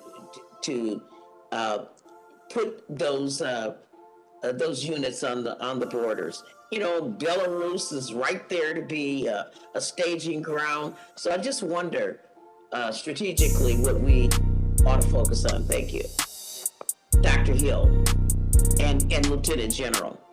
Yes, and I also think it would be important to have Ambassador Taylor talk about this as well, because I mean he's involved very closely with much of this too. I think this is really an excellent way of laying this out. We've covered every base there. And, of course, we do have a difference. It would be interesting to hear, how that came out in Ukraine with some of our European allies and partners about, and I think actually some of our Western European parts have been a bit of skepticism on the part of the French, for example, about whether this is an elaborate bluff. Well, if it is an elaborate bluff, it's also a very expensive bluff on the part of Putin. This is the first time that we've seen forces being moved from the Russian Far East, as was mentioned at the very beginning, certainly since the end of the Cold War, for example, to the borders with Ukraine. And I'd like to get General Hodges to comment on, what we've seen here. My experience also of Putin is that he usually, if he threatens, he usually intends to act in some fashion, and the Russians themselves have threatened this military technical action, so giving themselves a lot of options. Notwithstanding what Lieutenant General Hodges has said about the unlikelihood of being able to do a massive full invasion that would take Kiev, there's a lot of options that Putin has laid out for himself there, including, kind of further repetition. This gets to that point about another incursion, which is President Zelensky of Ukraine said there's no such thing as an incursion when it's your territory that's been taken, the kind of salami tactics of one move and then waiting and taking some more moves. There are many things that he can do. Each time, people have thought that Putin was bluffing. Georgia, for example, in 2008, he moved in. In Syria, we weren't sure that they were going to intervene on behalf of Assad, and they did. We've had a firefight between paramilitary forces, again, so they can also use subversion. In Syria in 2018, when members of the Wagner paramilitary group, Russian contract forces, fired on our special forces, and we had a whole firefight with the Russians behind the scenes. So we should be very careful about the idea of this being a bluff, but I know that many of our allies are a bit skeptical about what they see is happening. So, in the larger strategic context, which I think my colleagues and I've already laid out, we need to keep this up. We need to keep up our response as if we're taking this absolutely 100% seriously. Call the bluff, as you were, because, you know, in past practice, Putin often hasn't bluffed and has done something. And so to deterring on the military front is very important, as you've said. You know, Belarus is right next to NATO country Poland.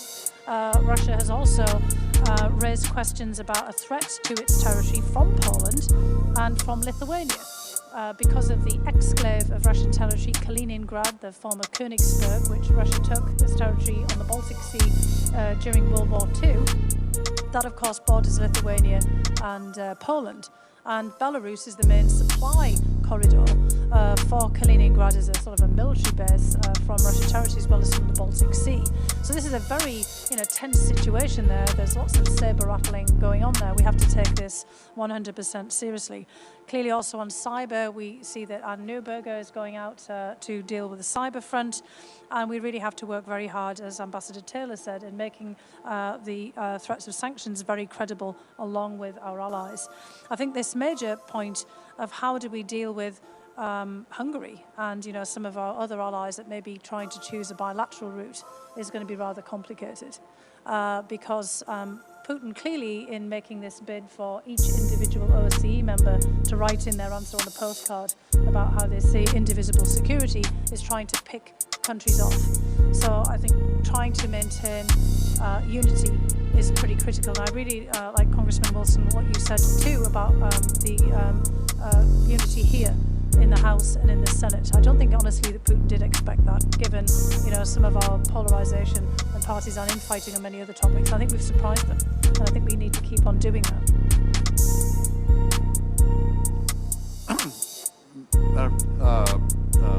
Congressman Moore, I would agree that President Putin is probably surprised at the unity, as Dr. Hill just said, not just in the United States, and not just in Ukraine, but also in Europe.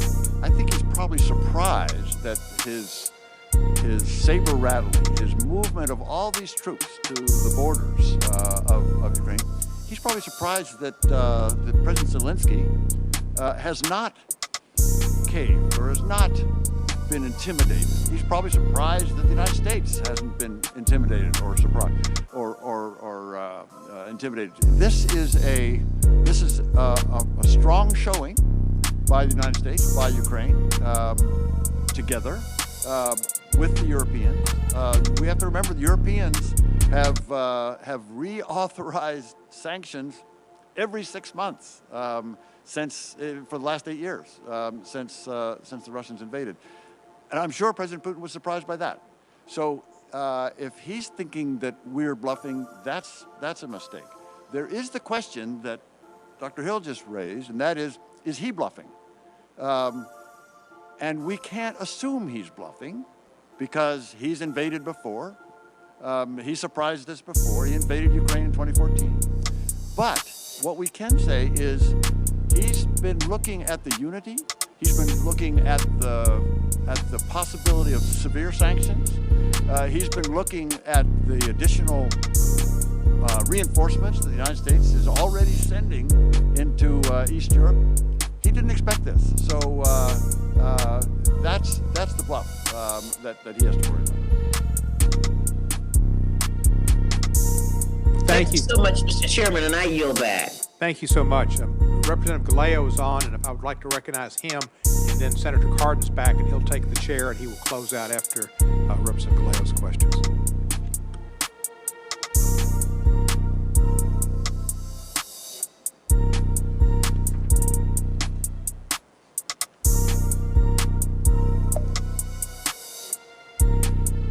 I'm sorry, Mr. Chair, I was actually just voting on a markup. Am I next?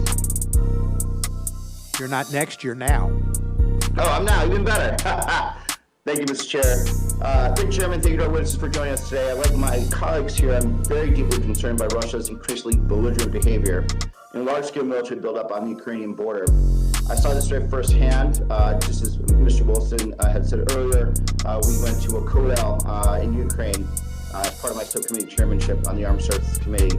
And we know that Russia is directly threatening the sovereignty of Ukraine and the democracy by its people, and the stability and security that Europe has enjoyed since the end of the Cold War, all to rewrite European security. We cannot forget that, most importantly, that this crisis is one that Russia itself has manufactured, all for its own gain. We must continue to strengthen deterrence, and we must do so in coordination with our allies and our partners. My first question is for Dr. Hill. Thank you for your testimony and for your long-standing courage to speak truth to power. I appreciate the detail in which you outlined Russian thinking in your written testimony, including the advantages the Kremlin perceives vis-a-vis the United States and the West. I wanted to ask you to describe the flip side of it. What do you see as Russia's greatest vulnerabilities? And both where, and with Nord Stream 2 as an example, how do you think we can do a better job of exploiting Russian weaknesses with our allies and partners? Well, thank you very much, Representative Gallagher. I think the biggest vulnerabilities are with time for Russia. So I think this is one of the reasons why Putin is acting now. A vulnerability always comes in Russia and in other places too when you have a presidential election. And we had a question before from Congressman Cohen about Putin's popularity and whether this really matters, and that in fact does. So one vulnerability really is in the legitimacy of the system, because Putin in 2020 basically pushed through this amendment to extend his presidential terms, and there were some questions about really the validity of that, even from the Russian constitutional perspective. And all eyes are really on him and his inner circle as to whether they can carry off a smooth transition into the next phase of his presidency, or if he in fact has a successor that he wants to put in place. And if we've seen what happened in Kazakhstan, where President Nazarbayev handed off to President Tokayev, and we've just seen what looks like some really nasty protests in response to socioeconomic problems there, but also a power struggle behind the scenes, which often happens when you change over. And so, I think that Putin and the people around him are a little bit worried about their version of 2024 and what might happen. And also, you've mentioned energy. Time is on Russia's side right now for energy, because Russia has, very effectively continue to dominate the gas sector in a number of critical European countries, including Germany and most notably Hungary. Viktor Orban being in Moscow to essentially sign a massive gas deal for cheaper gas, which Russia also hopes will give political influence. And of course, that's why we've all been concerned about Nord Stream 2. But over time, Russia knows that its dominance in the European energy sector will change. The Europeans haven't done a great job of gas storage because of the COVID pandemic, not really sure how the economy would bounce back. It's like a cold winter. They're worried about gas shortages and other energy shortages, and Russia hopes that, of course, that will mean that there will be much reluctance to put sanctions on the energy sector, and there'll be a lot of pressure from the European energy companies and consumers and governments against sanctions. So that is a vulnerability over the longer term. The more that we can push for diversification of the European energy sector, and successive US administrations have done just that, the more that we can also stick true to our own democracy and our own free and fair elections. I mean, that will also be signalling. I mean, the Russians, unfortunately, tend to kind of point to weaknesses elsewhere as an excuse for their own, messing about in their domestic politics. But there is a vulnerability ahead for Putin, and in his re-election and pushing forward. Obviously, that's why Alexei Navalny, the Russian opposition figure, is sitting in jail, because Putin's clearly frightened of him and the challenge that he poses. And ultimately, just like Alexander Lukashenko in Belarus, Putin's worried about the Russian people and their own feelings about how a war might play out, their own socioeconomic concerns. This could be a distraction from the pandemic. Russia hasn't fared very well with COVID. Like many other countries, the government hasn't really handled it. They have actually had a backlash to their own propaganda against vaccinations. The Sputnik vaccine, although it's been effective, has not been as effective as the vaccines that have been produced here and in Europe. And the propaganda that the Russians perpetrate has come back to bite them. They have very low vaccine rates in Russia. So there's all kinds of things there. Climate change is also a major problem for Russia looking ahead as well. So this is why Putin's trying to act now. But I think those vulnerabilities are things that we can press on later, but with the aim, of course, of trying to engage Russia. I mean, we should want to see a better relationship over time with Russia.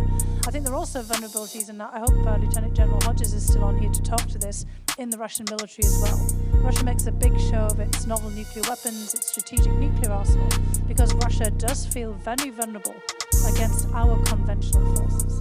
And I think a lot of this posturing, Russia is of course strong when you look at it from the point of view of the Ukrainian military, but when you look at the full array of NATO forces, Russia is still at a major disadvantage on the conventional front. And so I think that is part of an element of this as well. Well, in General Hodges, we could talk a little bit about that, but I also want to ask you what you describe in your written testimony as a Russian way of war. Russia has been relying on gray zone techniques to exert influence, whether that's launching cyber campaigns or spreading disinformation. How would you assess the U.S. response to these Russian activities? And are there certain steps that we should take in order to be more effective operating, potentially, and fighting in the gray zone? Thanks, sir. First of all, as far as vulnerabilities, obviously I'd like to associate myself with everything that Dr. Hill has said, but two things that that are real vulnerabilities. They don't have any friends. I mean, they may have Prime Minister Orban, of course, will come sucking up a little bit, but they don't have allies. We've got 29 allies plus real partners with real capability, all focused on this threat. That is the main vulnerability that we should be exploiting to isolate them and make sure we don't lose that advantage. And then down inside their formation, even though they have done a lot to modernize, it still is about 50% a conscript army, which means that you've got a wide range of capabilities, and we can get caught up in they have 75 or 80 of these BTGs, battalion tactical groups. These are not like a battalion from the 101st Airborne Division or a Marine battalion. This is a different kind of capability, so you should not be overwhelmed by that. In terms of the Russian way of war, we continue to be surprised. This is the collective we, not just the United States, but the West. We continue to be surprised by what they do because we just can't imagine that in the year 2022 that a European leader would do the things that they do. The murder, the targeted assassinations, the use of cyber, not only to interfere with our elections and cause us to lose trust in our institutions, but also to ruin people's lives, smashing financial institutions and so on.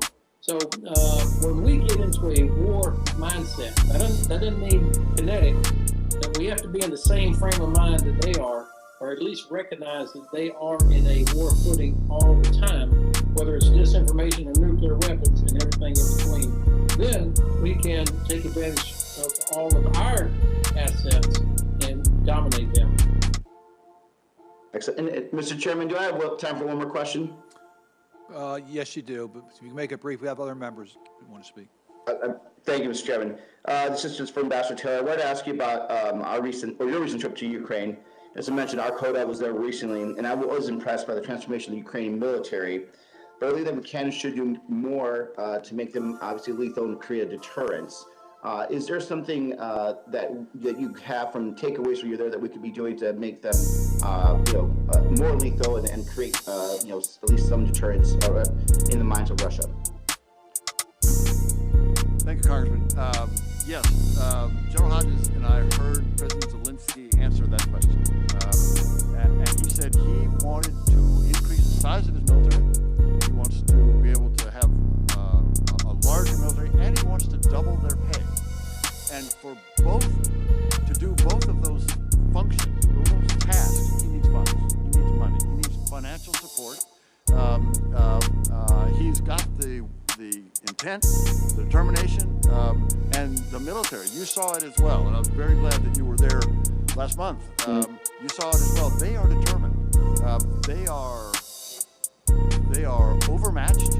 The Ukrainians are overmatched by the Russians, and President Zelensky wants to begin to address that by hiring and recruiting more soldiers for him, and he wants to pay them better. So that's the one thing. That's one new thing and by the way, just the day after General Hodges and I saw him, he put out a decree to increase the size of the army and to pay them better. So that he is intending to do.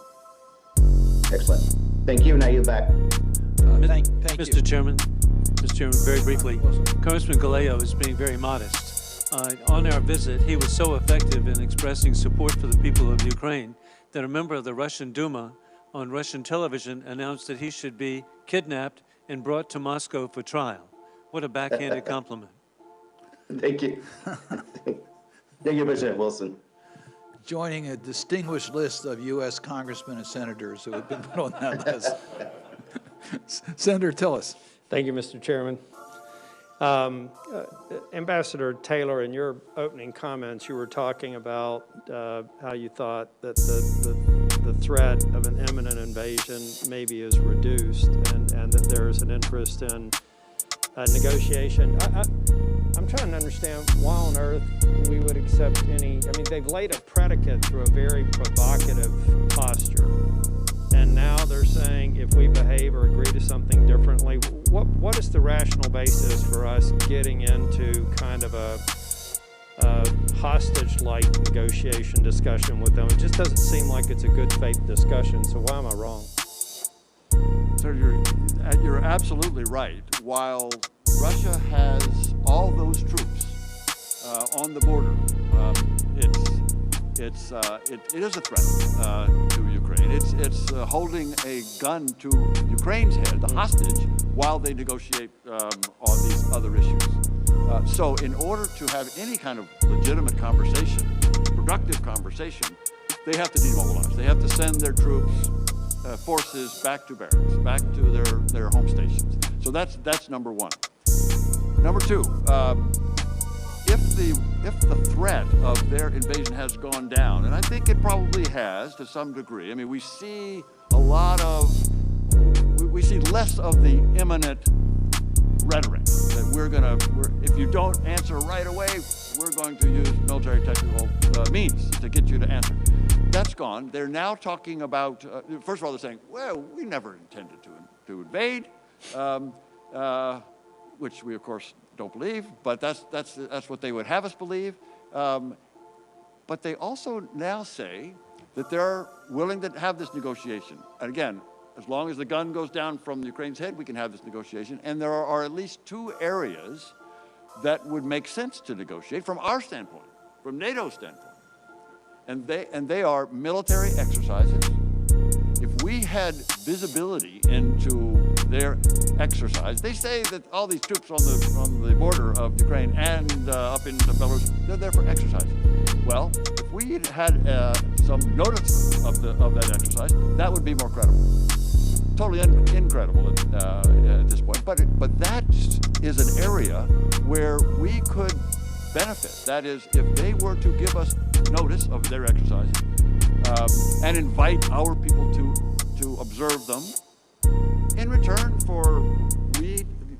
NATO would tell them when we're going to have exercises and invite Russian officers to observe our exercises, that would be an increase in stability and security for both sides. The second area is on intermediate range nuclear weapons, which, again, those conversations had already started.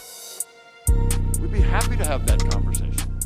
So those are areas, again, if the gun goes down from the Ukrainians' head. Thank you for that. General Hodges, I actually agree with the decision to deploy some of our 82nd Airborne to Poland and Germany. Do you all believe that increased troop posture is wise in the current conditions? Sir, I absolutely do, for a couple reasons. Number one, it demonstrates will and resolve when we take our highest readiness forces and send them over to Europe for an undetermined amount of time. That demonstrates that we're serious about this, because obviously this is not cheap or easy. And that also, I think, brings along other allies who will want to follow the American example. So that's important. And then, of course, this is prudent. You don't want to wait till a crisis to then decide you need to have more troops over there. So I think this was a prudent move by the department to get capability that's much closer. We can be sure if there is a no-kidding fight, we will not have uncontested passage of the Atlantic or flying in there either, whether it's kinetic or cyber. So I was really happy to see this. I agree, and I think that it's also, we had a discussion with the ambassadors from the Baltic states and diplomatic representative from Poland on a call earlier today. I think it's also just important to reaffirm our commitment to our NATO allies. Ms. Hill, the one thing that I'm curious about with President Zelensky's comments about using my words, not his, kind of tone down the rhetoric, you're not helping me. That on the one hand, I can understand that because he's literally at ground zero, the hostage. But on the other hand, I think that some of this is necessary to wake up the American people and the global community about the real threat there. How do we thread the needle and not make it harder for President Zelensky to do his job, but also keep our foot on the accelerator? Well, I think General Hodges and Ambassador Taylor can speak to this because I think you put that question, directly to him in their meeting. The two of them met with him just a couple of days ago. I think the administration and others have tried to explain this very well. But as you said, the broader public is probably scratching their head and thinking, "Hang on, what's going on here? Why are we saying the United States that this is imminent, and the British is saying the same, and the guy who's sitting right there on the border is saying no need to panic, nothing happening." In part, there's obviously is that real concern about panic and people actually already crossing Ukraine's borders into other countries in anticipation of a conflict, because we've already seen, of course, what happens when Russia invades in Donbass, and there have been many people displaced. Tens of thousands of people have left the Donbass region for Ukraine itself. Some have gone into Russia, so Ukraine already has a problem with internally displaced people and refugees. The other point is, of course, the economy. And in fact, when we think about what Putin might have already got out of this massive movement of troops, it might be exactly this, which is ruining Ukraine's current chances of turning around its economy. Ukraine was on the verge of really getting its macroeconomic situation stabilized. And we've all been worrying about this for some considerable period of time. Finding a new arrangement with the International Monetary Fund, starting to get investment. It really looked as if Ukraine was getting its act together economically. And just as that moment starts to appear, you still then see the looming forces on the border. And I don't think that is also coincidental. I think that Russia was starting to worry that actually Ukraine was looking a bit more successful than it had been previously. There's a lot of infighting going on with Ukrainian oligarchs and business people, kind of in and around Zelensky and former presidents in Ukraine. But nonetheless, Ukraine was looking more promising as a place for international investment. And so I think Zelensky is very mindful of that right now. I mean, a run on the currency, the crash of the economy, investors not just putting things on pause, but pulling out entirely. And that could be one serious win for the Russians, if nothing else happens, that they've scared everyone away from investing in Ukraine, because of course Moscow's been trying to point to Ukraine as a basket case, as not worthy of investment, and basically that Ukraine is not going to succeed. So I think that that's actually a large part of it. And as you said, we're going to have to try to thread the needle on that one. How can we kind of reassure the markets that Ukraine is a long-term good investment, at the same time as we're trying to warn everybody that they're at risk of imminent invasion from Russia? And I think you addressed this directly with President Zelensky, correct? We did, Senator, if I may. We asked President Zelensky about this apparent difference in the perception. He's very clear. He understands very well what the forces are. He gets almost the same briefing from his intelligence agencies as President Biden does. President Zelensky said he was very happy, by the way, with his relationship with President Biden. He said that there was an area of improvement on message discipline, on message consistency between the two governments. But he's very happy with the way that's working. And as Dr. Hill just said, President Zelensky wants to present a firm posture, a firm face, a firm stance as he faces down President Putin. And he and President Zelensky and President Biden have held firm. They've not been rattled, they've not been intimidated, and they've been together on this. And they and President Zelensky in particular wants to demonstrate calm, determination, and he's very pleased with the results of all of the NATO allies who are providing him with weapons. And as you said, there's an important role to be played on demonstrating the concern in order to get other allies to provide those weapons. That's succeeding. In particular, in the last week, that's been succeeding. So President Zelensky wants to project calm, concern. He's got his military very focused on this issue, there's no doubt, and he wants to enlarge them. He wants to grow that military, as he just indicated. So that's his direction at this point. Thank you all. Thank you, Mr. Chair. It's great to see you. Congressman Coe. Well, this has been a very, very productive hearing. Significant participation by members of the commission, and I appreciate that, and I think it speaks to the quality of our witnesses and the content of your testimony in response to questions. General Hodges, I just really want to reinforce the issue of unity among our partners, and you mentioned that. The fact that President Biden's sending some of our troops over as part of a NATO effort to make it clear the unity in NATO and protection of the security alliance.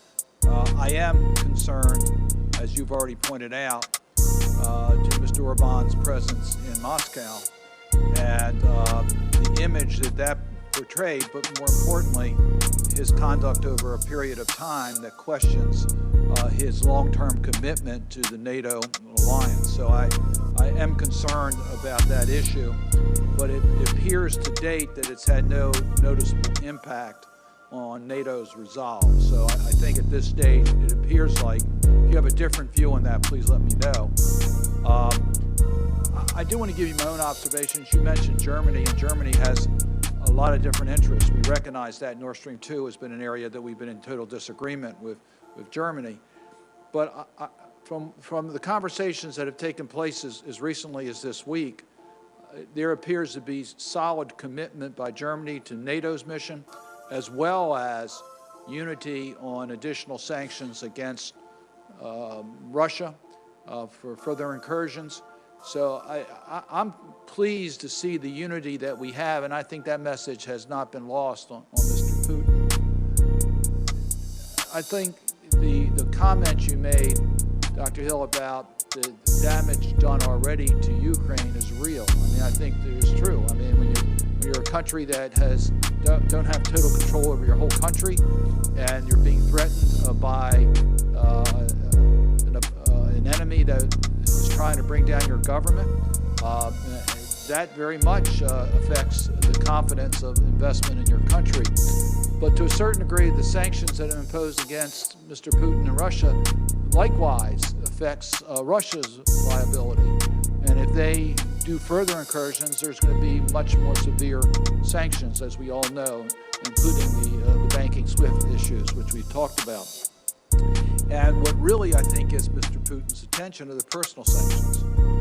And we are very prepared, working with our allies, to expand the use of the individual sanctions with Russia. I've made this comment, and I know right now our major effort is to try to avoid further incursions. But Russia already has violated international norms. They're already subject to sanctions, and they're already could be subject to additional sanctions, for which they've already done. And I think that needs to be under consideration. But our immediate point is to try to eliminate the immediate threat. So we recognize all of that. So I just think this testimony has been extremely helpful, and I thank you for that. If you have any final comments, fine. Or if any of my colleagues, I see that Representative Wilson has a comment. I just agree with you so much. Again, can you imagine that Mr. Putin has brought Republicans and Democrats together in such a warm way? But another country affected that needs to be appreciated is Turkey, with the Crimea, with the Russian occupation of portions of Georgia on both sides in the Black Sea. Our great ally of Turkey, which has significant influence in Central Asia, is being affected, and we just appreciate so much our 70-year alliance of NATO with Turkey. Thank you. Right. And as we pointed out, if you look at those that are on the list that Russia has interest to make sure we are not invited to their country, you'll find there are equal number of Democrats and Republicans. So we're together in that effort. Congressman Cohn? I just want to say one last thing, and I presume Mr. Putin might watch this or hear about it. I want to make a direct appeal to Mr. Putin. Please, pour yourself a vodka, get a Blenny, have some caviar, enjoy the Winter Olympics. Get your thrills vicariously, watch your athletes perform. Hopefully they'll win some gold medals. I'm sure they will. They're great athletes. Russia has great athletes and great people. Chill. That's a nice final comment. General Hodges, anything further that you want to respond to? Mr. Chairman, thank you. I just wanted to say we have got to get ambassadors in post. It makes it so difficult for our country to carry out our foreign policy when we don't have our diplomats in post. And I mean, I'm not naive, I understand the process, but we are paying the price right now by not having all of our posts filled. So thank you for your support there. Absolutely agree. And there's a lot of fault to go by. The Biden administration was not that fast in naming ambassadors and still has not named ambassadors in some key positions. And there's been individual senators, Republican senators, who have put holds on just about every nomination, which means that we have to go through a lengthy process on confirmation, which is totally uncalled for. But we recognize that. We've raised that issue many times. We do think it's a national security concern to get confirmed on, because I'm the only senator that's here right now. We don't have any other senators that are thereby. Any further comments, Dr. Hill? Anything further, Ambassador Taylor? Thank you all very much. Again, we appreciate all of your participation. And with that, the commission will stand adjourned.